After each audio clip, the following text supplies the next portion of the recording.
नमस्कार, मैं हूं प्रेम शंकर सिंह और आप देख रहे हैं मनकही। पाकिस्तानी सेना पर जबरदस्त फिदायीन हमला हुआ है। बलूच लिबरेशन आर्मी यानी कि बीएलए ने दावा किया है कि आज बलूचिस्तान के नौशकी इलाके में पाकिस्तान के सेना की जवानों से भरी बसों पर आत्मघाती हमला यानी कि टेररिस्ट अटैक किया गया है। इस सुसाइड बॉम्बिंग में करीब 90 जवानों के मरने की खबर है। जानकारी के मुताबिक बीएलए की मजीद ब्रिगेड और फतह स्क्वाड ने 8 बसों के काफिले पर यह आत्मघाती हमला किया, यानी कि सुसाइड बॉम्बिंग अटैक। इस हमले में सभी 8 बसें और सेना के जवान जलकर राख हो गए। हालांकि पाकिस्तानी सेना दावा कर रही है कि इस हमले में केवल 7 जवानों की ही मौत हुई है। आत्मघाती हमला बताया जा रहा है जो हुआ है वहां पर नौशकी में।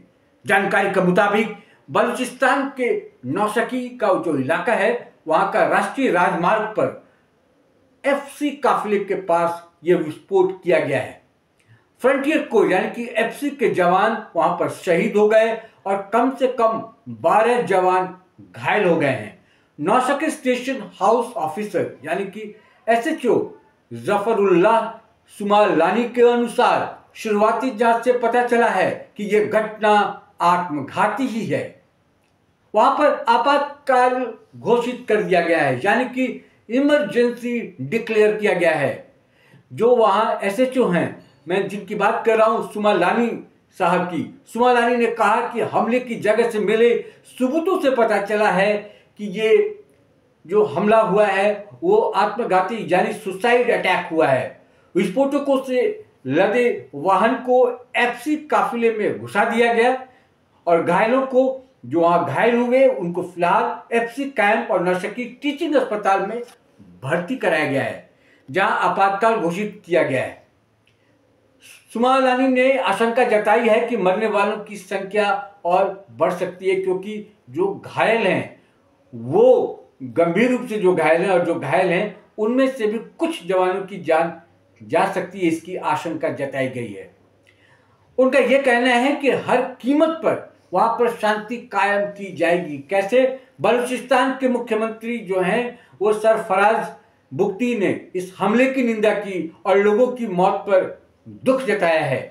बुगटी ने आधिकारिक एक प्रेस विज्ञप्ति जारी किया, उसमें कहा है कि बलूचिस्तान की शांति के साथ खिलवाड़ करने वालों का दुखद अंत होगा। उन्होंने कहा, कायरता भरे हमले हमारा मनोबल नहीं गिरा सकते। बलूचिस्तान में आतंकवादियों के लिए कोई जगह नहीं है। हर कीमत पर शांति कायम की जाएगी। बलूचिस्तान उनका ऋणी है जिन्होंने मातृभूमि के लिए खून बहाया है। उन्होंने कहा कि शांति के दुश्मनों को न्याय के कटघरे में लाने के लिए हर संभव कदम उठाए जाएंगे। मुख्यमंत्री ने यह भी कहा कि यह युद्ध तब तक जारी रहेगा जब तक कि हर आतंकवादी का खात्मा नहीं हो जाता। उन्होंने कहा कि बलूचिस्तान का हर व्यक्ति उन लोगों का ऋणी है जिन्होंने इस मातृभूमि के लिए अपना खून बहाया।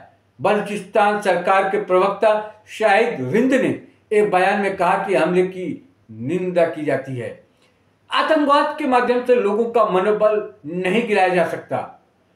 बयान में कहा गया है, निर्दोष नागरिकों को निशाना बनाना एक क्रूर कृत्य है। यानी कि रिंद ने घायलों के शीघ्र स्वस्थ होने की प्रार्थना की और मृतकों के परिवार के प्रति संवेदना व्यक्त की। बयानों में कहा गया है कि शत्रु तत्व देश को अस्थिर करने की कोशिश कर रहा है। आतंकवाद के माध्यम से लोगों का मनोबल जो है उसको कभी गिराया नहीं जा सकता। रिंद ने कहा, हम दुख की इस घड़ी में पीड़ित परिवारों के साथ खड़े हैं। आपको याद होगा, अगर याद नहीं है तो मैं याद दिला दूं, अभी कुछ ही दिन पहले सेना के 214 जवानों को इसी बीएलए ने मार गिराया था। एक ट्रेन हाईजैक किया गया था और उस ट्रेन में सेना के 214 जवान सवार थे। उसमें रॉ के भी कुछ जवान थे।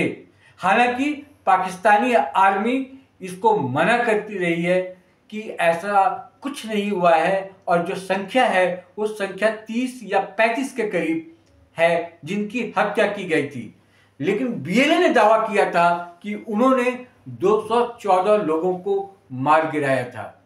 यानी कि पाकिस्तान की जो हालात है वो बद से बदतर हो गई है। पाकिस्तान बर्बादी के कगार पर है और बलूचिस्तान के ये जो आतंकवादी संगठन है वो लगातार पाकिस्तान पर हमला कर रहे हैं, उनके आर्मी पर हमला कर रहे हैं। यानी कि पाकिस्तान आर्थिक रूप से भी कमजोर है और इस तरीके से उसके सैन्य ताकतों पर भी चोट किया जा रहा है, लगातार किया जा रहा है। भारत इसके लिए क्या कर रहा है? भारत की पैनी नजर है, विदेश मंत्री की उस पर बैठकें हो रही हैं कि जो हालात है, क्योंकि बॉर्डर देश है पाकिस्तान, वहां पर जो भी इस तरह की हिंसक घटनाएं होती हैं उसको लेकर भारत में बॉर्डर पर कम से कम चौकसी थोड़ा बढ़ा दी जाती है और उनके हालात पर नजर रखी जाती है।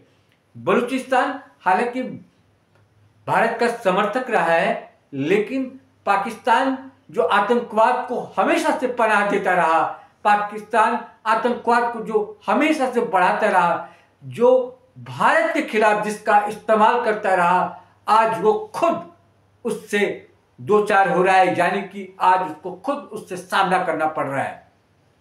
इस खबर पर हमारी नजर बनी हुई है। कोई और अपडेट अगर आता है तो हम बताएंगे और आज मैं कोशिश करूंगा कि इसको लेके इसका विश्लेषण भी करूं, इसका मतलब क्या है, इसका आने वाले समय में जो आसपास के कंट्रीज हैं, जो देश हैं, उसमें किस तरह से इसको लिया जा रहा है, वहां शांति बहाल करने के लिए क्या क्या उपाय उठाए जा सकते हैं, बातचीत का कोई जरिया है क्या इसमें भारत की भी कोई भूमिका हो सकती है, इस पर हम चर्चा करेंगे। मेरे साथ विदेश मामलों के जानकार, खासकर पाकिस्तान मामलों के जानकार रोहित शर्मा जुड़ेंगे। उनसे चर्चा होगी कि पूरा जो माहौल है वहां पर किस तरीके का है और इस पूरे प्रकरण को किस तरीके से भारत देखता है और उसकी पूरी चर्चा करेंगे, विश्लेषण करेंगे। आप मन कहीं देखते रहिए। फिलहाल आपसे मैं इजाजत चाहता हूं। नमस्कार।